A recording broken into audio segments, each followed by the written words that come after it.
Hi, this is János, it's Real World Audio, and let's talk a little bit about the compression driver use in my Voice over Lancelot speaker design, where I use the Altec 515C and the 288-16G in a little bit different fashion than how people use them in the Voice of the Theater speakers. And as you see, the big difference here is I don't use a horn on the compression driver. And I'm showing this here because you see now I have flipped it. So typically that's not how I use it. This is how I use it, firing up in an omni fashion. And but if you want to, you can also flip it, and then it looks like that.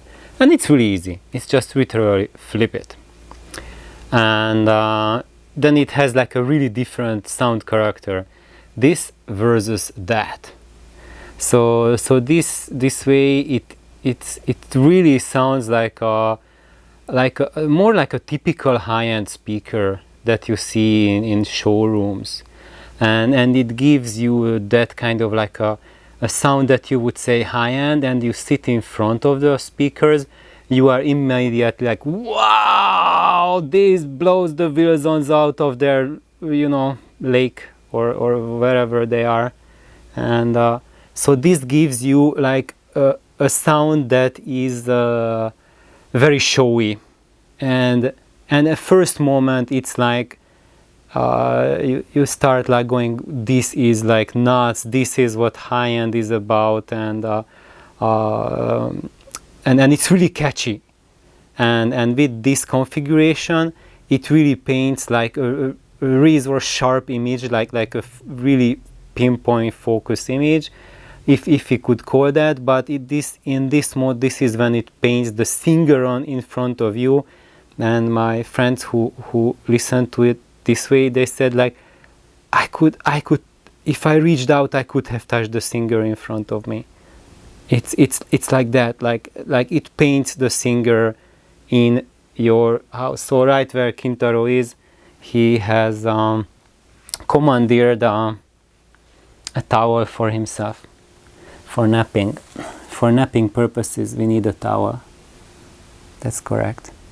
Machi has taken a really different approach, and she's using a basket to nap. So this is how you rock, how you roll when you are a cat. Of course, when I'm doing the videos, they are napping. It's so much better, so much easier, right? There's Machi for you. And Kintaro. He was watching what am I doing with Machi. So always when I'm close to Machi, he's always like really attentive, like, okay, what's happening?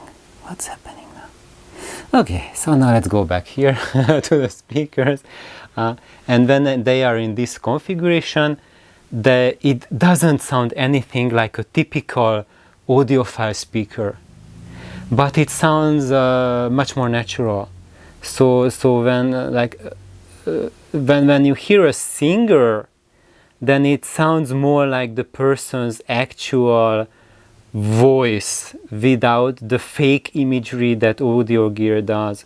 Because what has been happening in the recording industry and like the reproduction industry with high-end and audiophile gear is that slowly we have created a sound that diverged from natural sound, because the sound now, for if you go to like showrooms, then what you notice is the sound is sculpted. Normally there is no visual component for the recording, so when you record and you play back something on your turntable or CD or stream or whatever, it doesn't have any visual part of it, right? It's just sound. And so there is something lacking. And how the gear started evolving is to process the sound in a way and project in a way that creates a fake visual component. So it's like I can almost see the instruments in front of me. And when it just tries to involve your visual cortex as well, of putting the image together. So, but that's a fakery. And once once I started using that, actually not just once, but when you start doing it, then it removes that fakery that we add to the sound, and it just sounds so much more like normal sound. And when I have them operating like that, when people first listen to it, they don't even register like, what is this sound? This is nothing special. This is just normal sound. That's always the reaction to it. Oh, okay, this is just like a general speaker. What's the big deal about them? This is just normal sound. It's kind of like when you talk to your friends and hear like live instruments, just live instrument. We need a bigger show than what normal stuff does, right? And that's what we get when we have it pointed at us. This gives a freaking show. It's just crazy. But it's not. I found it fake. But I have one of my friends who listened to it. He's a big Altec guy. He preferred it this way. And my other friend, who is also a big Altec guy, he preferred it that way. Most people who listen to it prefer the setup this way, but some the other way. So I think that's a consideration that when you think about it, it's really when you have this setup, when I have my setup, and there's not many more in the world, but if you happen to have built one for yourself, like Edward, then you can. Well, actually, Edward put his compression driver inside the box, so he doesn't have this option. But that was one of my reasons to leave it outside, that I can play around with the exact positioning, the exact angle, and when I flip around, also I can play around with like moving it more back, more front, moving it a little bit to the side. So this gives me the ability, the freedom to play around with them. And yes, even if you just make the tiniest changes in alignment, that will have a really big impact on the sound. And on the other hand, if you have lived with them and you are comfortable with them like I am, on the fly you can also adjust it. Like if you put in a recording that's too shrill, or another recording that's too mellow, you can play around and adjust with it. Use this ability to move them around as a tuning device. Generally, for more, this is just only for very experienced audiophiles. After like a couple decades of using your ears as an oscilloscope extension, basically, it comes naturally that you can adjust the position of a compression driver or a tweeter on the fly very easily and set it up. But if you have no experience with that, how you use it then is just moving it around a little bit, and if you don't mark it where it was, it's just a recipe for complete failure. And if you can't you don't know what a balanced sound is, what the sound balance, it will not work. Then just set it up and leave it like that. But anyway, so coming back here, what is the other question I received? So one was the orientation of these drivers. So basically, when it's flipped up, it sounds like an omnidirectional speaker. So I can sit even like in front of the cabinet. I can sit in front of here, or I can pull up a chair right here in front of the woofer, and I have listened to, and I can listen to it like from this position, like right in front. If the horn and the compression driver would be pointing towards us in a different system with a multi-cell horn, you would go deaf when there's like a higher note coming up. But here I can crank them. It's not just like put it to something really quiet, but crank them and just sit here in a chair, and it doesn't stress out my ears, because actually, you know, from the big driver, I have set them up so that the crossover is at a really low point, so at 260 Hertz it starts to fall off. So it has a 260 Hertz first order low pass crossover, and the very important thing is that the high pass crossover, which is this big unit behind, so that's the crossover. It's not an amplifier. People usually think that that's my amplifier driving the compression driver, but no, that is the crossover. And so the important thing is that the crossover for the 288 without multi-cell horn is very different from the one that has the horn in it. And that's because all that my crossover does is just attenuate the signal, because this is much more efficient than the woofer. So there's a big difference in efficiency, so we have to cover that. Plus there is a high pass crossover, second order 500 Hertz. And that's it, second order 500 Hertz, and there's no shelving filter on it that we have when we use the Monterey horn.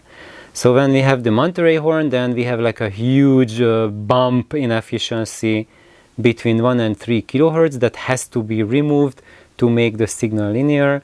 And of course, then you are, the gains that you get from your horn, from your Monterey, are partially negated by adding that shelving filter, which although brings you the ability to have now a nice linear response in the mid-range, but it also affects the quality of the sound in a negative way, because you are introducing an extra element, an extra smearing device, extra capacitance, etc., resistance, resistors, capacitors in a network, and you make the sound more, well, more combobulated in the electric aspect.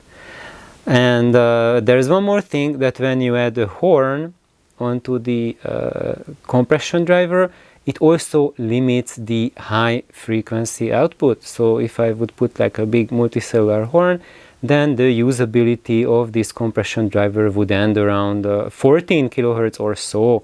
And then what people need is that you have the big horn, you have, you know, that shelving filter added to your crossover, plus you need a second compression driver to fill up the region beyond 14 kilohertz. So, and that also needs its own crossover, etc., etc., etc. So then it becomes a more complicated system, and it's if you add one more driver, it becomes quite a bit harder to manage to fine-tune 3 drivers, 1, 2, plus an extra compression driver. It's much harder than just trying to match 2 of them. And so that's one thing. However, when you run it without a horn, then it goes up to 17 kilohertz. I think a little bit higher, 17.2 or a little higher than that. So I am not using any other devices that take over from the compression driver, but the weird thing is that I think it goes higher than 17 kilohertz. I tested that 17.2 kilohertz with just like hooking up my iPhone directly to the compression driver and giving it test tones, and you know, I heard it up to 17.2 kilohertz. And I suspect probably there was a limitation there with the iPhone 2. If I used like a more proper device, then probably I could have heard higher frequencies, because using this as a source, my turntable as a source recordings, I can confirm that this system produces high frequency extension better than anything I have heard in my life. And my hearing, I can hear up to 20 kilohertz. So if I hear that region, the 17 kilohertz or 20 kilohertz region, and to my ears it sounds better this way than other drivers, other speakers, and under better I mean more energized, more coherent, more lifelike. For example, if I hear, like, listen to organ, church organ, and hear those the highest pipes in it, they are an absolute orgasmic experience, and they sound like they resemble the closest the real church organ pipes. They are just absolutely beautiful, have that energy, that phenomenal, rich, harmonic sound. So under using them the best this way, I mean that it has the ability to project the high frequencies up to the limit of human hearing, certainly mind hearing, and which is pretty much, I think, most people, what they record, how high can they hear it, it's about the 20 kilohertz now. That's kind of the most. But I suspect probably, well, I don't want to rant about my hearing anymore. You don't need to hear that. But what I want to rant about and share about is that I think, when I think it has the astonishing high frequency extension, is the coherence and clarity and harmonic rightness of the high frequencies it produces. And I think that nothing else touches that by a very long margin. And even if you, those applications, I heard, like the horns, when you have the A5, Altec A5, which is really set up like with an extra compression driver, with the multi-cell horn on them, and then the second one, you know, compression driver taking off with the higher frequency region. To my hearing, that doesn't sound any more extended, and I can hear a breakage in the harmonic spectrum because we are crossing over two different drivers with two different horns, and there is a transition in the region, in that 10 kilohertz to 16 kilohertz region, that really attenuates the harmonic spectrum. So as far as drivers go, to me, this is the most faithful, most authentic and natural representation or reproduction of high frequencies that I heard to this date. And people would say, János, what about like Wilson Audio Chronosonic? Because they have like separate drivers for each frequency band. And my impression is that this goes, gives me the impression that it goes higher in the frequency range than the Wilsons, and maybe not necessarily hertz-wise, but definitively the continuity in the high frequency band and the much higher SPL capability, so lack of compression, gives a very big edge to my hearing at the high frequencies, to the 288 versus a radically multi-driver approach, where when you have a regular like tweeter, it just cannot keep up with the compression driver in the ease of presentation when you are pushing the SPLs, and vice versa. Also, when you are turning down the volume and playing it very soft, it still projects a coherent image, coherent sound, and the multi-driver approach comparatively collapses. Of course, when you have a better multi-driver speaker, it can keep its coherence better at low volumes than a poorly designed or executed multi-driver speaker, but even an excellently designed multi-driver speaker of low efficiency or medium efficiency just cannot hold a candle at playing music at low volumes compared to a compression driver. And so that's about it. We cannot directly compare the no horn version with putting a big manta ray horn or another multi-style horn on it, because we also need to fundamentally alter the crossover plus add a second compression driver with all the crossover components that it goes with. And however, I had a very excellent question asking like how would it compare against multi-cell horns. So I had two friends over who were not were but still are just really big Altec enthusiasts, and I was really curious of their assessment, because they are intimately familiar with all kinds of horns and drivers, compression drivers, how they sound, and what they told me, both of them, is that the horn is not needed. So the sound they project is really good, and there's no need to put a horn on it. One of them preferred the sound this way, so Greg preferred it this way, and Jimmy preferred the sound this way. But both of them said that there is no need for a horn in this application. Of course, you cannot just forgo the horns in any kind of room, any kind of situation. I did notice that this way, without the horn, the fall off of the sound of the SPL is much quicker than compared to having a horn on it.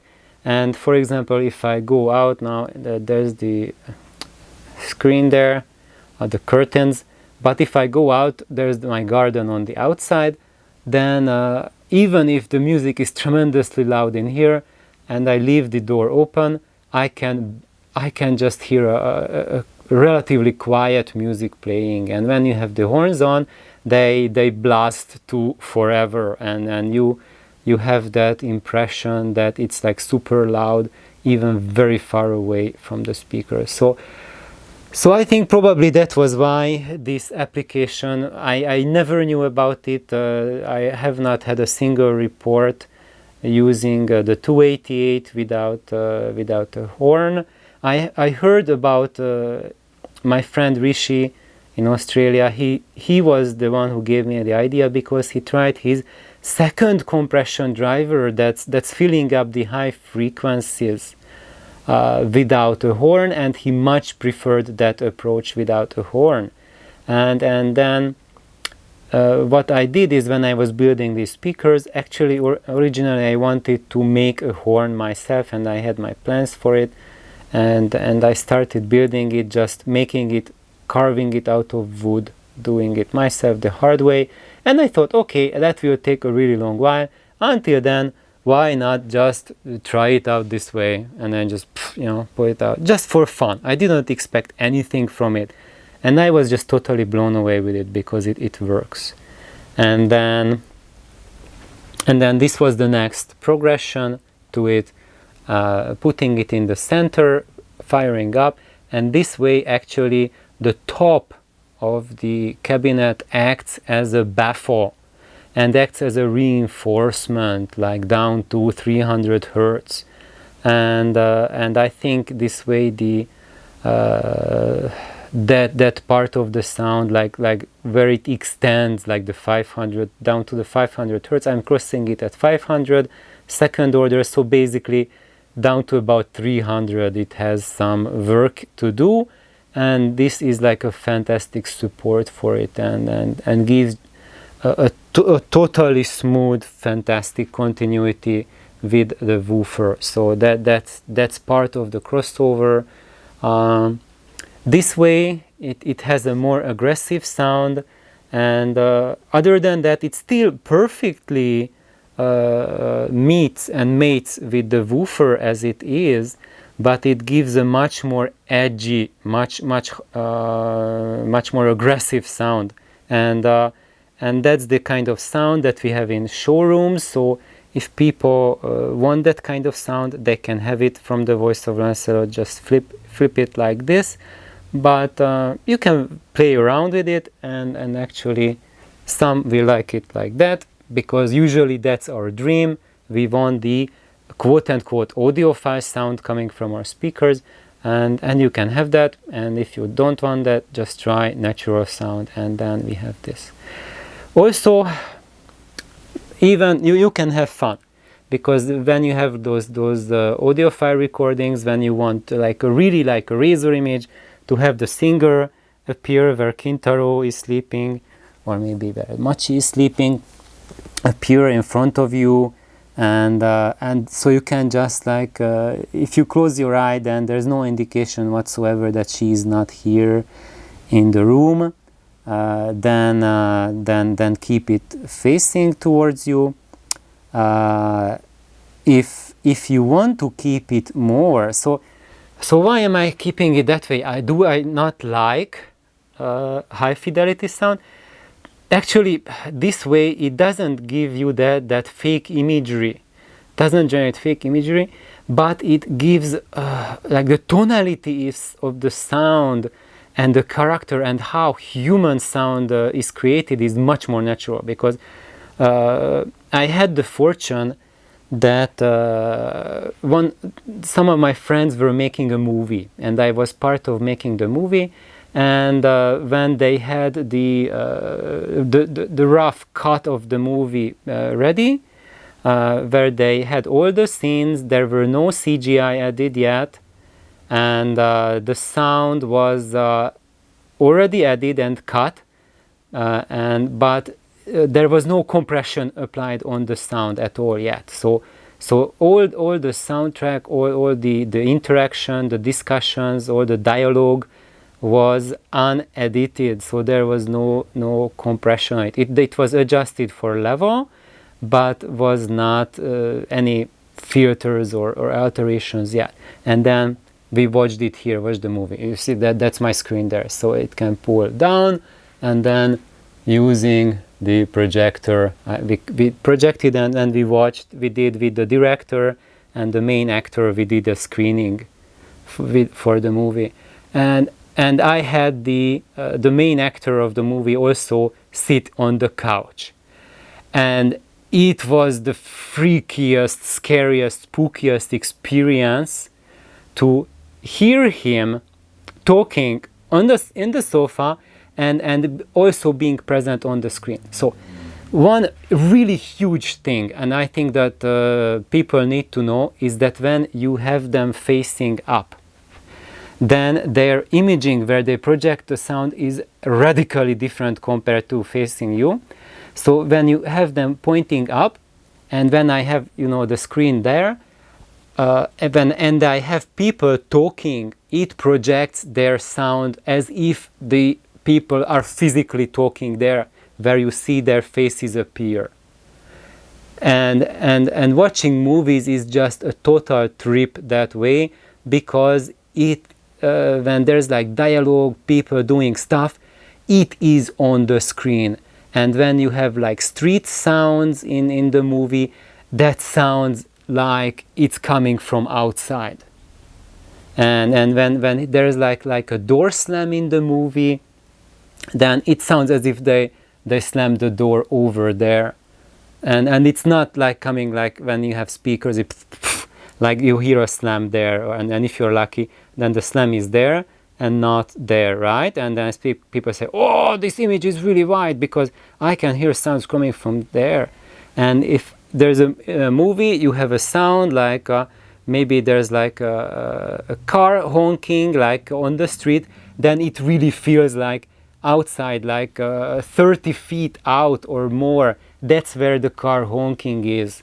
And when I started using it, it was like a total, what on earth?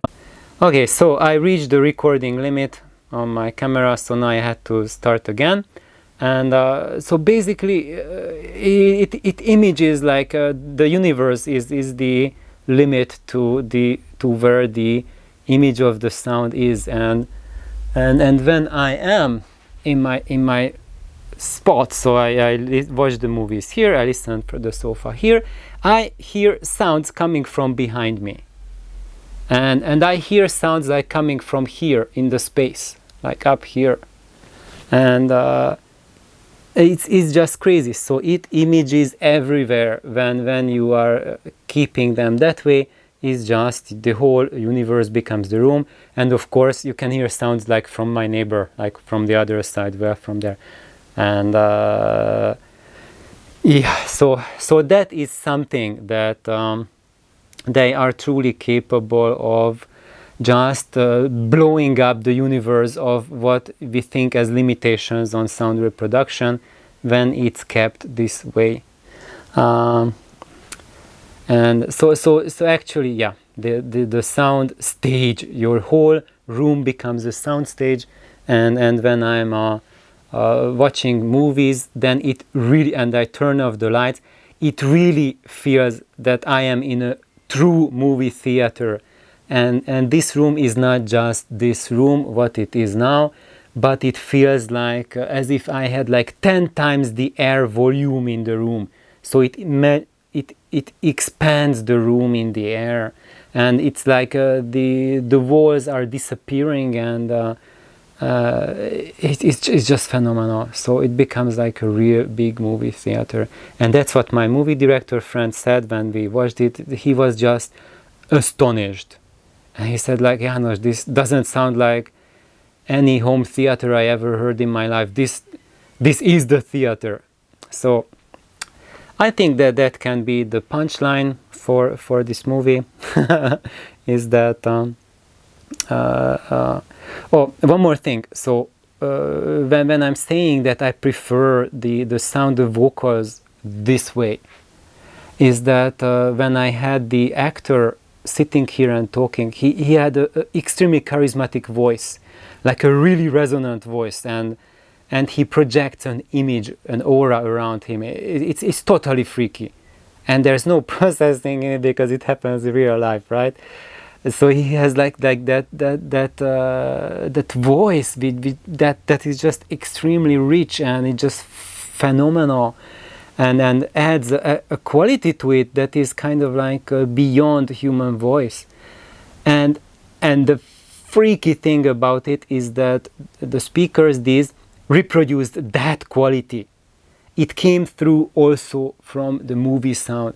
And that's why I freaked out so much when I heard it, when I heard him speaking and I heard him on the screen, because that expansive nature of his voice, which is just such an elusive character, and I never ever heard anything like that reproduced from any stereo gizmo or device, whatever the price.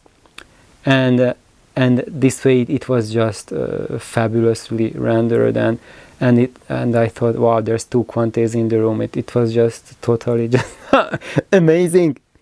Kintaro, was it amazing? He heard it, he was here too.